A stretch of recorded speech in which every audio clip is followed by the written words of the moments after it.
Students, हम आज की क्लास के अंदर प्रश्नावली नंबर 4 जो है उसके अंदर हम क्या क्या पढ़ेंगे और उस एक्सरसाइज का नाम जो है वो अपने पास है द्विघात समीकरण। और द्विघात समीकरण होता क्या है उसके ऊपर चर्चा करेंगे।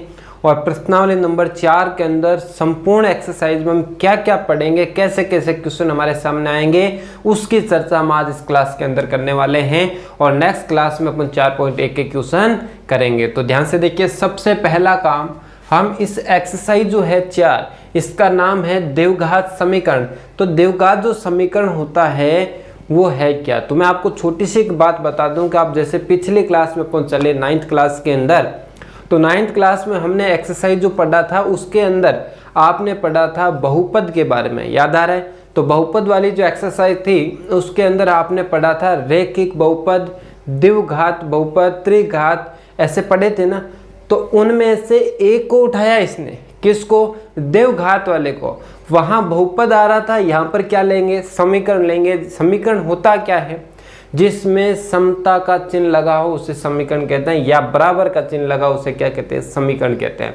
तो हम द्विघात समीकरण लेंगे। अब बात करते हैं द्विघात समीकरण है क्या, तो समझिए ध्यान से। सबसे पहले मैं लिखूं द्विघात समीकरण। तो प्यारे बच्चों, द्विघात समीकरण वह होती है जिसे हम, द्विघात समीकरण कौन सी होती है, जिससे हम ax² + bx + c के रूप में क्या कर सके, लिख सके। लेकिन वहां पर भी एक शर्त है, वो शर्त क्या है उसको अपने को ध्यान में रखना। जैसे मैं डेफिनेशन लिखा हूं आपको कि वह समीकरण जिसे ax² + bx + c = 0, या फिर यहाँ दो बातें अपने को ध्यान रखनी है कि यहाँ जो है आपके पास a, b और c आया। देखिए ध्यान से, a, b, c ये क्या है, ये वास्तविक संख्याएं हैं। क्या है प्यारे बच्चों, वास्तविक संख्याएं। और वास्तविक संख्याएं आप लोग पढ़ चुके हैं। वास्तविक संख्या एवं जो आपके पास a है वो क्या नहीं होना चाहिए, 0 नहीं होना चाहिए। ये इसकी शर्त है एक, जो आप लोगों को ध्यान में रखनी है। वास्तविक संख्या वो होती है जिसमें परिमेय अपरिमेय संख्या क्या हो जाए, साथ में शामिल हो जाए, उसे हम वास्तविक संख्या कहते हैं। तो और दूसरी बात, a जो है वो 0 नहीं होना चाहिए। ये कंडीशन लगेगा और इस तरीके से अपने सामने कोई भी इक्वेशन आ जाए उसे हम क्या कहेंगे, द्विघात समीकरण। तो मैं लिख सकता हूं वह समीकरण जिसे ax² + bx + c = 0 हो तो उसे द्विघात समीकरण कहेंगे। क्या कहेंगे प्यारे बच्चों, द्विघात समीकरण कहते हैं। एक बात यहां से हम और ध्यान रख सकते हैं, ध्यान देना, वो क्या है, द्विघात समीकरण के अंदर नाम से पता चल रहा है, कुछ बातें अपने को ध्यान में रखनी है प्यारे बच्चों। वो क्या है, ध्यान देना। जैसे द्विघात समीकरण, इसकी डेफिनेशन एक अपन और देखें ना, तो एक ऐसा था, आप लोगों को याद होगा कि ऐसे समीकरण, या मैं बोल सकता हूं जिसके अंदर चर राशि होगा उसकी जो मैक्सिमम घात है, अधिकतम घात है, वो यदि 2 होगी तो उसे हम क्या कहेंगे, द्विघात समीकरण कहेंगे। चर राशि की मैक्सिमम घात जब 1 होगी तब हम उसे एक चर वाली रैखिक समीकरण कहेंगे। आई बात समझ में। तो ये आपको ध्यान में रखना है, जो चर की घात होगा ना उसको देखना, यानी रैखिक जैसे आपने पढ़ा होगा 9th में, रैखिक बहुपद, जैसे अपन यहाँ पर रैखिक समीकरण बोल सकते हैं। और जब 2 घात आ गई द्विघात समीकरण बोलेंगे। तो यहाँ केवल हम एक के ऊपर चर्चा करेंगे जिसकी घात क्या आनी चाहिए प्यारे बच्चों, 2 आने चाहिए। अब देखिए 2 मिनट इस पर चर्चा करते हैं अपन।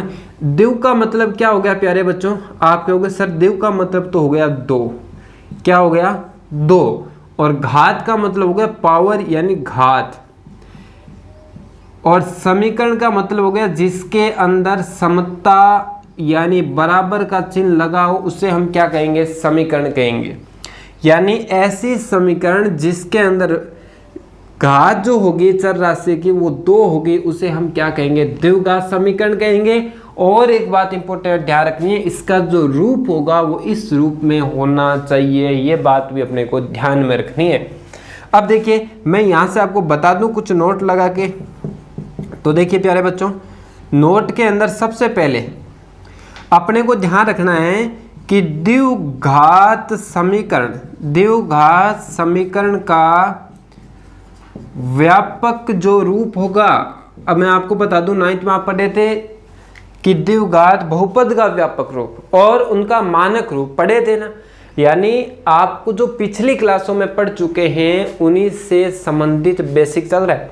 और जो बच्चे मेरे से पढ़े हैं तो मुझे पता है कि आप लोगों को मैंने किस तरीके से 9th में पढ़ाया है, कौन कौन सी डेफिनेशनें लिखाई थी, किस तरीके से हमने संपूर्ण बेसिक तैयार किया था। और अब मुझे 10th क्लास के अंदर आप लोगों का जो बेसिक उसको और कैसे इंक्रीज करना है, ऊपर कैसे बढ़ाना है, जिस तरीके से आप लोगों को सारे कंसेप्ट जो है वो बेहतरीन तरीके से समझ में आ जाए। ठीक है प्यारे बच्चों, जो मैथ्स से पढ़ेंगे उनको बहुत ज़्यादा फायदा होने वाला है, मैं बार बार ये बात आपको कह रहा हूँ। अब देखिए द्विघात समीकरण का व्यापक रूप, अब द्विघात समीकरण जो होता है उसका व्यापक रूप आप लोगों को ध्यान में रखना है कि ax² plus bx plus c is equal to 0 लिखना है। ध्यान रखना 0 लगाना है बराबर, क्योंकि यहाँ पर क्या है, समीकरण है, इसलिए बराबर का चिन्ह लगाना है। ये क्या हो गया प्यारे बच्चों, इसका व्यापक रूप हो गया। और आप लोगों को इस व्यापक रूप को दिमाग में रखना है, माइंड के अंदर रखना है। तो मेरे हिसाब से याद करने की आवश्यकता नहीं है, वही व्यापक रूप है जो आपने 9th में पढ़ा था, उसमें केवल बराबर का प्रयोग नहीं किया था, यहाँ बराबर का प्रयोग कर रहे हैं। ये तो चर्चा होगी अपने किसकी, द्विघात समीकरण की, कि द्विघात समीकरण है क्या। अब बाकी चर्चा हम इसकी जब क्वेश्चन करेंगे, जैसे जैसे एक्सरसाइज करेंगे उसके ऊपर बढ़िया तरीके से और इसका ऑपरेशन करेंगे। अभी फिलहाल अपने को चेक करना है कि हम इस एक्सरसाइज में क्या पढ़ने वाले हैं, उसके ऊपर हम चर्चा करते हैं। तो सबसे पहले प्यारे बच्चों मैं आपको बता दूं कि आपकी इस एक्सरसाइज के अंदर जो प्रश्नावली नंबर 4 है, आपकी जो प्रश्नावली है वो कौन सी, 4 नंबर। आपको इसको कॉपी में भी लिखना है प्यारे बच्चों, आपको जो मैं काम करवा रहा हूँ केवल समझना नहीं, कॉपी में भी लिखना है। इसका फायदा कहाँ मिलेगा, जब आप अभी पढ़ोगे तो आपको पता चलेगा कि संपूर्ण प्रश्नावली में हम क्या क्या पढ़ने वाले हैं। और फिर आप जब इसका रिवीजन करोगे, टेस्ट वगैरह या पूरे एक्सरसाइज होने के बाद जब आप इसको देखोगे, उस समय आप लोगों को एक बार इस क्लास को और देख लेना, आपका सारा कंसेप्ट दूर हो जाएगा, दिमाग में सेट हो जाएगा कि इस फोर्थ एक्सरसाइज के अंदर क्या क्या है, क्वेश्चन कैसे है। ठीक है, तो प्रश्नावली नंबर 4 जो है प्यारे बच्चों, उसके अंदर हमें 2-3 जो एक्सरसाइज जो है वो कितनी है, पहले तो उसके ऊपर चर्चा कर लेते हैं। एक्सरसाइज है 4.4 तक, कहाँ तक है प्यारे बच्चों, 4.4 तक है। अब इन सब के अंदर हम क्या क्या पढ़ने वाले हैं उनके ऊपर हम विस्तार से चर्चा कर रहे हैं। तो देखिए ध्यान से, मैं सबसे पहले बात करूं, जैसे मैं प्रश्नावली ले देता हूं, प्रश्नावली आपके 4.1 की बात कर लेते हैं। 4.1 के अंदर प्यारे बच्चों क्या क्या पढ़ने वाले हैं उसके ऊपर ध्यान देना। सबसे पहली बात तो आपको ये ध्यान रखनी है कि आप 4.1 के अंदर ये पढ़ोगे कि द्विघात समीकरण क्या है, द्विघात समीकरण क्या है, कैसे व्यापक रूप है, क्या है, पूर्ण डिटेल जो है वो इसमें पढ़ेंगे, जो अभी अपन ने देख भी लिया है, एक बार और देख लेंगे। तो पहली बात तो ये कि द्विघात समीकरण के बारे में पढ़ेंगे।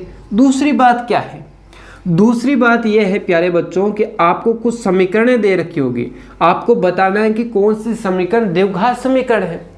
तो क्या होगा, समीकरण से पता करना कि द्विघात समीकरण है या नहीं, इसके ऊपर आपको क्या करनी है, चर्चा करनी है। दोबारा देख लीजिए, एक तो द्विघात समीकरण, और अब मैं बता दूं कि आपके सामने क्वेश्चन की बात चल रही है, ध्यान रखना, ये कंसेप्ट पढ़ेंगे, क्वेश्चन भी आएंगे इनके ऊपर। ये क्वेश्चन की बात चल रही है कि क्वेश्चन कैसे आएंगे आपके सामने, क्वेश्चन आएगा कि समीकरण से पता करना, आपको समीकरण दे देगा, कोई भी दे देगा, उसको आपको नहीं है तो सोल्व करो, सोल्व है तो बढ़िया है, आपको सिर्फ बताना है कि द्विघात समीकरण है या नहीं है, इतना ही है पहला क्वेश्चन जो कंसेप्ट आपको 4.1 में पूछा जाएगा। नेक्स्ट की बात करूं कि 3 नंबर टाइप, यानी ये भी आपके सामने क्वेश्चन, ये ध्यान रखना कि ऐसा क्वेश्चन कैसे पूछेगा। अब मैं क्वेश्चन की चर्चा कर रहा हूँ, मेन डेफिनेशन तो ये होगी, इसके ऊपर चर्चा करेंगे। अब क्वेश्चन की बात कर रहा हूं, तो क्वेश्चन नंबर 3 में आपको क्या पूछेगा, आपको कुछ समस्याएं दे रखी होगी। क्या दे रखी होगी? समस्याएं दे रखी होगी, या मैं इसको बोल सकता हूं स्थितियां। आपको स्थितियां दे रखी होगी, उनको पढ़कर, समस्याएं को देखकर या पढ़कर, देखकर आपको क्या बनाना है प्यारे बच्चों, देखकर द्विघात समीकरण बनाना है। क्या बनाना है? द्विघात समीकरण बनाना है। आई क्या बात समझ में? आपको द्विघात समीकरण बनाना है, लैंग्वेज के अंदर क्वेश्चन आएगा, उसको पढ़ो और द्विघात समीकरण में चेंज कर दो। आगे बात समझे। अब बात करते हैं हम, ये तो हो गई आपकी किसकी, 4.1 की।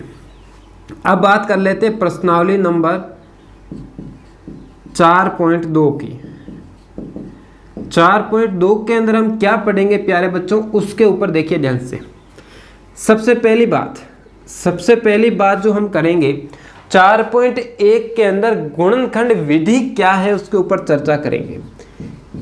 गुणनखंड विधि जो है उसके ऊपर हम चर्चा करेंगे, क्या है कैसे है उसके ऊपर चर्चा करेंगे। तो जो गुणनखंड विधि है जो 9th में थी वही है। आप जब इक्वेशन को सोल्व करते थे, द्विघात को बीच वाले के टुकड़ा करते थे, ऐसे 8th क्लास में भी 2-3 क्वेश्चन आए थे, याद है क्या? वही पैटर्न है प्यारे बच्चों, तो वही विधि है गुणनखंड विधि। अब देखिए क्वेश्चन की मैं बात करूं ना, तो क्वेश्चन के अंदर अपने सामने कैसा आएगा, आपको कुछ क्वेश्चन दे रखे होंगे, उनको कहेगा गुणनखंड विधि से क्या करो, हल करो। तो ध्यान देना, आपको द्विघात समीकरण होगा, द्विघात समीकरण को गुणनखंड विधि से क्या करना है, विधि से हल करना है। आई बात समझ में? यानी द्विघात समीकरण तो गिवन होगा, उसको हल करना है किससे, आपको गुणनखंड विधि से। अब बात करते हैं नेक्स्ट क्वेश्चन आपको कैसे पूछेगा। आपको प्यारे बच्चों कुछ समस्याएं दे रखी होगी। क्या दे रखी होगी? समस्या, या मैं बोल सकते हूं समस्याएं या स्थितियां, मैं इसको बोल सकता हूं। यानी क्वेश्चन जो होगा वो आपको लैंग्वेज के अंदर दे रखा होगा, समस्या को देखकर, समस्या को देखकर पहले तो आपको क्या करना है, देखकर द्विघात समीकरण बनानी है, द्विघात समीकरण बनाना, ठीक है। और फिर किससे, गुणनखंड से, गुणनखंड विधि से आपको क्या करना है प्यारे बच्चों, हल करना है। किस विधि से करना है? गुणनखंड विधि से आपको हल करना है। तो आप लोगों को समझ में आया कि हम एक्सरसाइज 4.2 में क्या पढ़ेंगे। ये ना अपने दिमाग में होना जरूरी है प्यारे बच्चों। ये होगा अगला जो रास्ता है वो हमें पता होगा, तब हम वहां तक पहुंच पाएंगे। तो इन चीज़ों के बारे में आप लोगों को पता होना चाहिए। क्लास को मतलब छोड़ मत देना, कॉपी में भी आप लोगों को लिखना है इसको और समझना है बढ़िया तरीके से, ठीक है। ये तो कि अपने 4.2 की अपन ने बात कर ली। अब मैं बात करूं आपके सामने प्रश्नावली नंबर कौन सी, प्रश्नावली नंबर 4.3 की बात कर लेते हैं। तो प्यारे बच्चों प्रश्नावली नंबर जो 4.3 है उसमें किसकी चर्चा करने वाले हैं वो देखिए ध्यान से। आप इसके अंदर सबसे पहले की बात कर रहा हूं मैं, आप पढ़ोगे इसके अंदर पूर्ण वर्ग बनाने की विधि, पूर्ण वर्ग बनाने की विधि। क्या पढ़ोगे? पूर्ण वर्ग बनाने की विधि पढ़ोगे। और इसमें क्या पढ़ोगे आप, एक फॉर्मूला आता है प्यारे बच्चों, द्विघाती सूत्र। मैंने आपको 9th क्लास में जब मैं आपको ये करवा रहा था ना, उस एक्सरसाइज के अंदर मैंने आपको द्विघाती फॉर्मूला बताया था कि ऐसा फॉर्मूला होता है, इससे भी हम हल निकाल सकते हैं। फिलहाल आपको याद रहा नहीं रहा, लेकिन या तो होगा किसी को। तो द्विघात सूत्र के बारे में पढ़ेंगे, जिसे द्विघाती सूत्र ही बोलते हैं अपन। अब मैं बात करूं क्वेश्चन कैसे आएंगे प्यारे बच्चों, वो देखिए। क्वेश्चन आएंगे पूर्ण वर्ग विधि पर। क्या आएंगे? आपको द्विघात समीकरण होगी, ध्यान देना थोड़ा सा। आपके पास द्विघात समीकरण होगी। द्विघात समीकरणों को किससे हल करना है? पूर्ण वर्ग विधि से। पूर्ण वर्ग विधि से, पूर्ण वर्ग विधि। और दूसरा किससे? आपके द्विघाती सूत्र से। किससे? द्विघाती सूत्र से। आपको मैं एक बात बता दूं कि द्विघाती सूत्र को श्रीधराचार्य सूत्र भी कहते हैं। अब याद आया होगा, मैंने ऐसा नाम लिया था आपके 9th क्लास में। द्विघाती सूत्र या श्रीधराचार्य सूत्र भी इसको क्या किया जाता है? बोला जाता है। अच्छा, अब बात करें कि द्विघात समीकरण को पूर्ण वर्ग और द्विघाती सूत्र से क्या करना है? आपको से हल करना है। आई बात समझ में? नेक्स्ट की बात करूं कि और क्वेश्चन कैसा पूछा जा सकता है। आपको समस्याएं दे रखी होगी। क्या दे रखी होगी प्यारे बच्चों? समस्याएं, या मैं इसको स्थिति बोल सकता हूं। समस्याओं को पहले तो क्या करना है? द्विघात समीकरण बनाना है। द्विघात समीकरण बनाना और हल करना। हल किससे करना है? दोनों में से कोई भी विधि, जैसे क्वेश्चन पूछेगा उसके आधार पर तो हम कर देंगे, क्योंकि हमें दोनों विधि आती है। अब ध्यान देना, यहां से ये तो होगी अपने एक्सरसाइज नंबर 4.3 में हम क्या क्या पढ़ने वाले हैं उसकी हमने चर्चा कर ली। अब एक और बच गया, उसकी मैं चर्चा यहां कर देता हूं, क्योंकि मेरा जो डेस्टर है वो पीछे रह गया ना। चलो यहां लिख देता हूं, नहीं तो मैं मिटो देता, इसको कोई दिक्कत नहीं। चलो आ जाएगा अपना प्रश्नावली 4.4 की मैं बात करता हूं। 4.4 ध्यान दो प्यारे बच्चों। 4.4 के अंदर सबसे पहले हम किसकी चर्चा करेंगे? 4.4 के अंदर सबसे पहले हम किसकी चर्चा करेंगे? तो 4.4 के अंदर सबसे पहले हम बात करेंगे आपके सामने मूलों की प्रकृति जो आएगी। क्या आएगी? मूलों की प्रकृति, यानी जो आपने एक्स वाई के जो मान निकलेगा ना इसमें एक्स का, वो उसकी जो प्रकृति होती है उसके बारे में हम चर्चा करेंगे। तो ये जब एक्सरसाइज आएगी ना, जितनी भी एक्सरसाइज में आपको टॉपिक लिखा रहा हूँ, ये लिखा रहा हूं, तो इनको जैसे एक्सरसाइज चलेगी उससे पहले इनका एनालाइज करेंगे, पूरा शानदार तरीके से, बढ़िया तरीके से समझेंगे, फिर एक एक क्वेश्चन इनके हल करेंगे। आपको पता ही नहीं चलेगा कब एक्सरसाइज होगी, कब क्वेश्चन आपके दिमाग में सेट हो गए। इतने शानदार तरीके से हम इनको हल करने वाले हैं प्यारे बच्चों। अब देखिए, 1 नंबर मूलों की प्रकृति, 2 नंबर अपन इसमें क्वेश्चन की मैं बात करूं, क्वेश्चन कैसा पूछा जा सकता है। क्वेश्चन प्यारे बच्चों, इसके अंदर आपको एक क्वेश्चन तो पूछेगा कि आपको हल तो करना है, मूलों की प्रकृति हो, यदि अस्तित्व होगा तब इनको हल करना है ना। तो आपको द्विघात समीकरण को हल करना, क्या करना? द्विघात समीकरण को हल करना, लेकिन हल कब करना है? जब मूलों की प्रकृति का अस्तित्व होगा तब करना है। अच्छा, नेक्स्ट की बात करूं तो आपके सामने क्या आएगा? आपके सामने आएगा द्विघात समीकरण तो होगा, उसमें एक के लिखा होगा।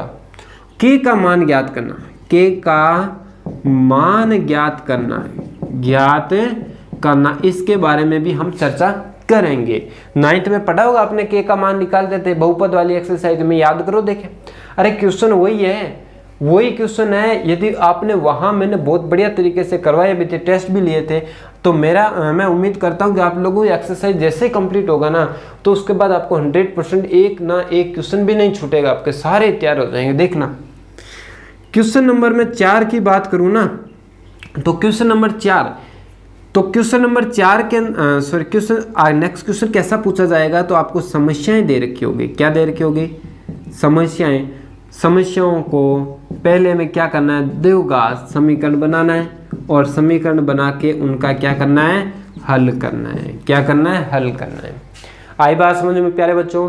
तो इस एक्सरसाइज के अंदर हमें पढ़ना क्या क्या है, एक बार फटाफट मैं आपको रिवीजन करा देता हूं कि द्विघात समीकरण एक्सरसाइज का नाम है, यानी जिसमें चर राशि की मैक्सिमम जो घात होगी, पावर जो होगी वो 2 होना चाहिए। या हम बोल सकते हैं कि द्विघात समीकरण वो होता है जिसका व्यापक रूप क्या हो? ax² + bx + c = 0 के रूप में हो। अब हमें यहाँ से एक बात और इम्पोर्टेंट ध्यान में रखनी है कि जैसे एक्सरसाइज नंबर 4.1 है, 4 जो एक्सरसाइज 1 है उसमें क्या क्या पढ़ना है, द्विघात समीकरण को पढ़ना है और समीकरण के पता करना है कि यह द्विघात है या नहीं है, ऐसा क्वेश्चन पूछेगा।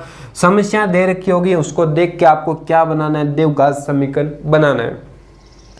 द्विघात समीकरणों को गुणनखंड विधि से क्या करना है हल, और गुणनखंड विधि के बारे में हम क्या करेंगे, चर्चा करेंगे। द्विघात समीकरण को गुणनखंड विधि से हल भी करेंगे, समस्याओं को भी हम किस विधि से करेंगे, गुणनखंड विधि से हल करेंगे, पहले द्विघात समीकरण में चेंज करने के बाद में। ये तो होगी आपकी प्रश्नावली नंबर 4.2। अब बात कर लेता हूं मैं प्रश्नावली 4.3 की। 4.3 के अंदर प्यारे बच्चों पहली बात हम करेंगे कि पूर्ण वर्ग विधि जो है ये क्या है, इसके ऊपर चर्चा करेंगे। फिर हम पढ़ेंगे कि द्विघाती सूत्र श्रीधराचार्य सूत्र भी कहते हैं, उसके ऊपर भी हम चर्चा करने वाले हैं। उसके बाद 3 नंबर की बात करूं तो द्विघात समीकरण को पूर्ण वर्ग विधि या द्विघाती सूत्र से क्या करना है, हल करना है, ऐसा क्वेश्चन पूछेगा। और आपको क्वेश्चन पूछेगा, कुछ समस्याएं दे देगा लैंग्वेज के अंदर, उसको द्विघाती समीकरण में चेंज करना है। चेंज करने के बाद उसका क्या निकालना है, आंसर आपको निकालना है। अब अंतिम जो है अपनी 4.4 जो है उसको हम कैसे हल करेंगे, तो देखिए इसमें क्या क्या पढ़ने वाले हैं, मूलों की प्रकृति पढ़ेंगे, यानी इसमें मूलों की प्रकृति जो है ना उसके अंदर ये द्विघाती सूत्र ही काम आएगा, ध्यान देना। उसी से आधारित हम इसमें करेंगे चर्चा। मूलों की प्रकृति को पढ़ेंगे और क्वेश्चन कैसा पूछेगा, द्विघात समीकरण को हल करना, ठीक है, किससे, मूलों की प्रकृति को देख के हल करना है, कैसे तो है या नहीं है तब हल करना है। और ऐसी समीकरण आपको दे रखी होगी द्विघात जिसमें आपको के का मान निकालना है। और आपको कैसा पूछेगा, समस्या देगा, उसको आप द्विघात समीकरण बनाओ, फिर उसको क्या करो, हल करो। इसका मतलब लगभग सब में कॉम्बिनेशन है। केवल आपको 2-3 बातें ध्यान रखनी है, गुणनखंड विधि, द्विघाती सूत्र और आपको क्या रखना है, पूर्ण वर्ग विधि, इनके ऊपर चर्चा करनी है। बाकी हम इसको एकदम बढ़िया तरीके से सॉल्व कर लेंगे। तो जैसे ही हमारी एक्सरसाइज स्टार्ट होगा, 4.1 हो चाहे 4.2 हो चाहे 4.3 हो, उसके अंदर सबसे पहले उसका बेसिक करेंगे। बेसिक करने के बाद हम क्वेश्चन स्टार्ट करेंगे, जिससे आपको कहीं पर भी किसी प्रकार का कोई डाउट नहीं रहे। ओके, धन्यवाद प्यारे बच्चों, बाकी हम नेक्स्ट क्लास में करते हैं। तब तक के लिए धन्यवाद।